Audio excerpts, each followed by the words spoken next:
Welcome to Eye on America. I'm Michelle Miller. Today we bring you inspiring stories celebrating sports and athletic achievement. In New York, a world-famous ballet company marks a momentous 75th anniversary. And in California, one Major League Baseball team is adding wine to the ballpark menu. But we begin with a remarkable aquatic adventure. Endurance swimmer Lewis Pugh recently completed a 315-mile journey down the Hudson River to promote river preservation. Dana Jacobson speaks with the athlete about his amazing career and admirable mission. Endurance swimmer Lewis Pugh knows exactly how to make a splash. The 53-year-old is the only person to have completed a long-distance swim in every ocean in the world. He's willing to test the waters no matter the adventure. Over the past decade, he's become the first athlete to swim across the North Pole, the English Channel, the Red Sea, even under the Antarctic ice sheet. When did swimming come into your life? When I was about 17 years old. Wow. You ready? You feeling well? Good luck, my friend. When did it go from enjoying swimming Yes. to finding these endurance type of swims? In 2007, I went to the North Pole and I did a swim there.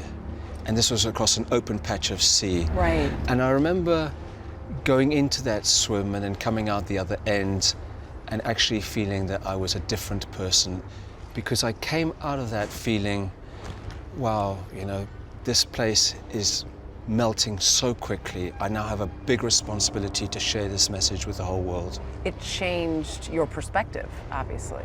I think it changed me. Since then, Pugh has been on a mission to complete record-breaking swims in jaw-dropping places, not for the titles or accolades, but to make waves in the conversation about ocean and now river preservation. His latest challenge turned quite a few heads, as he expected it would. Pugh set out on a month-long journey that's never been done before, swimming unassisted from the tip of the Hudson River in the Adirondacks down to the very bottom in Lower Manhattan. That's 315 miles of the infamous river, contaminated by toxic waste throughout the last century before cleanup efforts began in the 1980s. I want people to know what has happened in the Hudson River. Yeah. I think this is a blueprint for people all around the world, that their rivers can be saved. That there is something that can be done. Absolutely. People around the world have heard about this as an amazing story about a river which was so badly misused. Yeah. And so badly polluted. I mean, it was one of the most polluted rivers here in America, if not the world, and then things have been turned around. Enough so that Pugh spent 32 consecutive days in the river, swimming twice a day, both early in the morning and well into the night, to align his swim times with the river's current. Sometimes I'd be swimming at night and I'd turn onto my back and start doing backstroke, and I'd look at the heavens and you got the big blue moon and all these stars, and it was really, really comforting. You're going to want to get in here, it's a lot cooler. I decided to jump in myself. All right, you convinced me. On day 25 of the journey, when Pugh had just 50 miles to go. Long distanced from my swim team days, I eased into my stroke. But trust me, Lewis Pugh makes it look easy. People that I told that I was going to swim with you, there's still people who said, you're getting in the Hudson River, where? Yes. So it still has some of that reputation. I hope we can change that reputation. Yeah. I hope more people will swim in this river. This is such a special river. One that Pugh has come to know intimately. And one that drew a crowd of spectators to downtown Manhattan to take in his final stretch within it. But there's one crowd Pugh hopes to rally in even larger numbers. Members of the United Nations who have the chance to ratify a new treaty aimed to protect 30% of the world's high seas by 2030. This is the last piece of the jigsaw puzzle which we needed in order to protect the planet properly. So for me, the mission isn't complete. Because it's not just the swim. Because it's not just the swim. I've got to get to the diplomats, I've got to get to the environment ministers, I've got to get to the heads of state now and deliver the message. Your determination as one person to make world leaders listen, to make people listen, where does that come from? Deep down in here, I've seen our oceans change, and for me, this is a defining issue of our generation. And in a short period of time, we really have to protect the planet. I love being in the oceans, I love being in rivers. I'm absolutely determined to spend my life doing this work.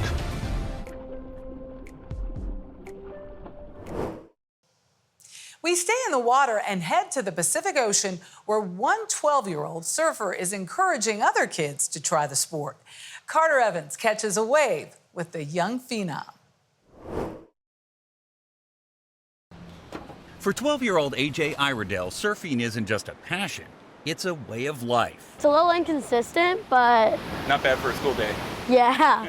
The phenom took me to one of his favorite breaks in Oceanside, California. What's the plan? We're paddling out by the rocks right there because there's a rip current right there. It's a conveyor belt. It'll take you right out to the break. Okay, we're going to use the rip current to get out. Yeah. All right, we'll see you guys. Iredell started surfing when he was just 3 years old and never stopped. After I caught my first wave all by myself, like a feeling of accomplishment and like myself saying I can do this. Now, 9 years later, he's competing and a regional champion, totally at ease surfing in a crowd of people decades older than he is. So what do you think is your favorite thing about surfing? The people like that I surf with, like it's one thing to be good at surfing, but it's another thing to share it with people.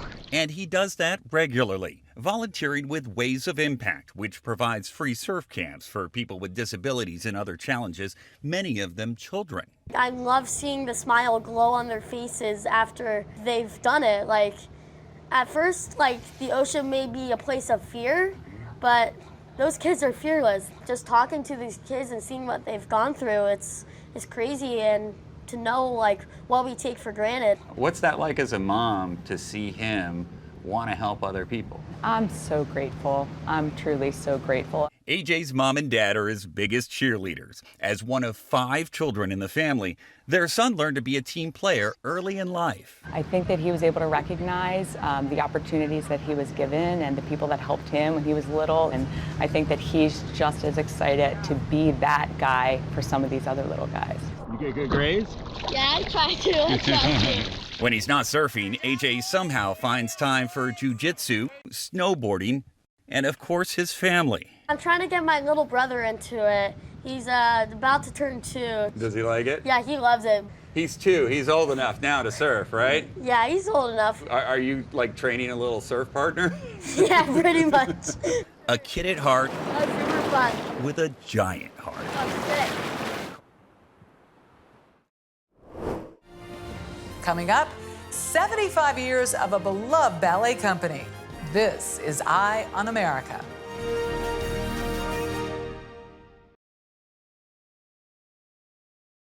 Welcome back. The New York City Ballet, now celebrating its 75th anniversary, has long been a symbol of elegance and innovation in the art form.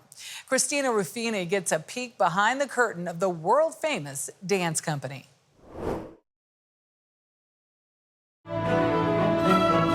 A George Balanchine ballet can be many things. Elegant, cheeky, sentimental. But the heart of Balanchine's work is the dancers at its core. What does it mean to be a dancer in the New York City Ballet? I think that it means that you love to work and to truly dance. It's not an easy gig. It's not an easy gig. I think India Bradley, Miriam Miller, and Dominika Afaneskov are part of an elite ensemble. My first performance here, the curtain comes up and you're like, okay, wow, this is pretty cool, yeah. Since its founding 75 years ago, the New York City Ballet has been home to some of the world's best dancers. We get to dance so much, no matter if you're a soloist, principal, or in the corps. The amount of just ballets we do on a weekly basis is indescribable. But the real star has always been the company. and its legendary founder, a Russian turned American, known to generations of dancers as simply Mr. B. What is it about his technique, his choreography that has endured? Well, I think the musicality, the beauty, the intensity. Kay Mazzo joined New York City Ballet in 1961 at age 15. Balanchine came and taught us every day. He taught class every morning. What's your favorite memory of him? Probably his standing in the wings, the front wing, every night, watching us dance. Wasn't that terrifying? You know, you got so used to it. After learning ballet in the strict Soviet tradition, Balanchine danced his way through the Iron Curtain to Europe, where he began experimenting with the kind of choreography that would become his trademark. So what Mr. B has done, which is very funny, is he puts like a shimmy in and follows it up by an entrechatsis, which is a classical ballet step. But his avant-garde, often plotless ballets, like this later work inspired by commercial air travel, sometimes met mixed reviews. For ballet critics of expertise, there may be many reasons for liking or not liking this ballet. In 1934, Balanchine moved to New York to start a school that would teach dancers to move the way he wanted. His hand should be that finger. What is the difference between the Balanchine aesthetic and other styles? It's knowing what you're doing with your body at every moment. It's the energy you put into every moment that you're dancing. It's the thought process that's going on about what's happening with your little finger. Then in 1948, the New York City Ballet was born. I don't want to claw there, yeah. 90 years on, the School of American Ballet, where Mazzo now teaches, is still the proving ground for the company. I love the fact that we have students here who have to dance, and that we're teaching them what Balanchine taught us. But Balanchine's biggest lesson was innovation, creating more than 400 works before his death in 1983. The point of the company was not to be a museum company. It's not to go, we're going to rest on our laurels. For principal dancers Daniel Olbricht and Indiana Woodward, there's not a lot of rest, period. Frequently learning new commissions alongside beloved standards. We're adaptive. And I think that that's what's Balanchine, that's what he did, was he adapted a lot. I think that he was such an advocate for new works. Works from creatives like Justin Peck. Not a double rotation, because then it's like, it gives you a glimpse of her. The company's current resident choreographer. It's an honor for a dancer to get to like engage with a choreographer and make something new for the stage here, despite the fact that there is this kind of looming legacy of great dance makers that have influenced so many of us, including myself. The work becomes its own thing, like it kind of takes on its own existence. And that's something Balanchine understood. Performances can be repeated, but never replicated, changing with the times, the setting, and the dancers in the core. 75 years from now, I do think that the company will be alive and well with dancers that care to keep the history alive. Ahead, why one big league baseball team is offering a new beverage to its patrons. That story is next.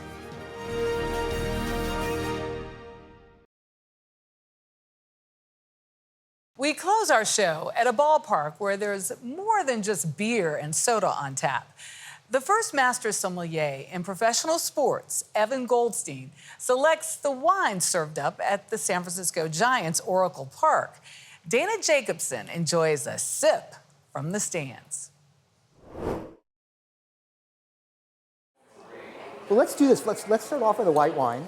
What's fun here is this is not one that requires one of these. You can just sort of crack it. Cork or no cork, you expect a master sommelier to know his way around a wine bottle. Sauvignon Blanc is a lovely grape. It's one of my favorites. Or the qualities of a Sauvignon Blanc.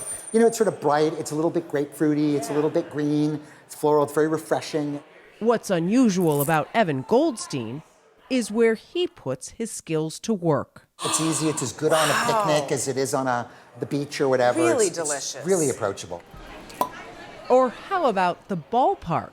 Goldstein has been overseeing all the wines served at Oracle Park in San Francisco. How has the reception been here Oh, to it's the program? It's been spectacular. No, A big job made a bit easier since Goldstein doesn't have to go very far to source his product. Here from Oracle Park, where we sit, you can go 90 minutes this way, 90 minutes that way, 90 minutes that way. It's wine country. And it's wine country, Yeah. exactly. So not only does that mean that you sort of had this DNA birthright to it, but it also means that our fan base here comes from those places.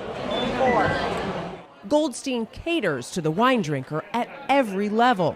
The idea is to try each food with all three wines. From private events for season ticket holders. Did the wines and the food speak to you? Yeah. At least in a happy way? To the concourses. Did that matter to you that this wasn't just for the sweet crowd? Oh, absolutely. That to me was almost a mission critical. A problem that the wine industry has in general is that people perceive us, and we oftentimes fuel the fire of being kind of hoity-toity. And wine is for everybody. There are delicious wines at $400 a bottle. There are delicious wines at $10 a bottle, and we want to make sure that people have access to that, because at the end of the day, if you like it and it makes you happy, that's all that matters. Most of the fans we spoke to seem to agree. Meeting a friend, he's not here yet. If he was here, we would have 2 beers. But since I got to buy it myself and I walked right by, can't resist a good glass of wine. We're about to enjoy a game between the San Francisco Giants and the Oakland A's, and I just got a bottle of Alto Smallback, because why not? But just like with the game itself, I was surprised to find Guinness here, so I was really happy. some fans are purists. I'm old school, so I think it's beer and hot dogs. I don't know about wine and hot dogs. Goldstein relishes the chance of reaching the skeptics. So are you going to help me figure out what I need to pair with this? Yeah, let's go over and see what we've got now. At the Vintage 58 wine bar on the promenade level, Goldstein picks wine to match garlic fries. It's got the garlic, it's got the lift, it's got the parsley, so you have a green element to it. I think I'd probably go Sauvignon Blanc. When you've got something like a fried anything, a little greasy, a little salty, you need acid, you need brightness, you need fresh, you need cut. And the Sauvignon Blanc does that against sort of the richness, if you will, there. And then the earthiness of the garlic and that little bit of snap of green that you get from the parsley is going to echo some of what we would call the varietal character of the Sauvignon Blanc grape, which is at once sort of green and lemony at the same time. I was just going to say the lemony, A perfect foil for garlic fries. And for a hot dog? So with this mustard, which has got a little bit of piquance and the sauerkraut there, I want a nice sort of rustic wine. Obviously, the dog itself is sort of rich. Okay. And so I would go for something that's sort of big, red. I picked for us a Malbec, which is an Argentinian wine, but it's got the richness, it's got the depth, and it sort of brings everything together. Really flavorful. Yeah. The Giants have been serving wine at their games since 1977. But last September, the franchise raised its game. No, don't stifle. No. When CEO Larry Baer made an unorthodox hire. It was a really fun thing, right? It was like on social media and around the buzz around the park is sommelier and baseball. Oh, okay, I get it. We'd rather have good wine than mediocre wine, and we'd rather have somebody, you know, who is around, has been around the wine country for a whole career to help us select the wines. Goldstein's passion for wine is rooted in his childhood here in San Francisco. His mom, Joyce, a celebrated Bay Area chef and cookbook author, who began her career working for Alice Waters. So I grew up around great food, around great wine. When we wanted to go to like Jack in the Box, we had to wait till my folks went on vacation and bribe the babysitter so we could go, we've heard about this thing, Jack in the Box, right? But because of that, we had wine at table. Statute of limitations being older, I actually had a little bit of wine when I was a teenager and all that. Your grades are good, Evan, you can have a glass of wine. When a career as a rock and roll drummer failed to materialize, Goldstein moved to Paris. His proximity to Champagne and Bordeaux put him on a path to becoming a sommelier. One of his first gigs, running the wine program at his mother's restaurant, Square One. At 26, he was, at the time, the youngest to achieve master sommelier status. Goldstein says he's always rooted for the home team, starting as a 10-year-old at Candlestick Park to today. You see, he's not just the Giants sommelier, but also a longtime season ticket holder. So this is like dream job, master sommelier for the Giants, who are your team. Absolutely. I love three things in life. I love my friends and family, I love wine, and I love baseball. And now I can do all three. Can I get a tall Heineken, a big one? For the typical ball game beer drinker, there are still more than enough places to quench your thirst. Enjoy your wine, enjoy your food, and of course, go Giants! Still, Goldstein hopes when you head to the ballpark, you'll keep an open mind and palate. I'm not gonna lie, I usually do beer and a dog. I love wine. I should be doing wine. And you know, Dana, my feeling is this. Not everybody who comes here is going to go up to the stand, buy a hot dog, and have a glass of wine. Right. At the end of the season, if I can get them to stop for a moment and think about it, and maybe next time they'll try it, or maybe they'll try it again, we've done our job. It's a 9-inning game, right? We're in the top of the first here, and we have a lot of innings to go. But if we can get wine to be more part of the DNA of your average Giants fan, I'm a happy camper. I'm not even a Giants fan, it's part of my DNA now.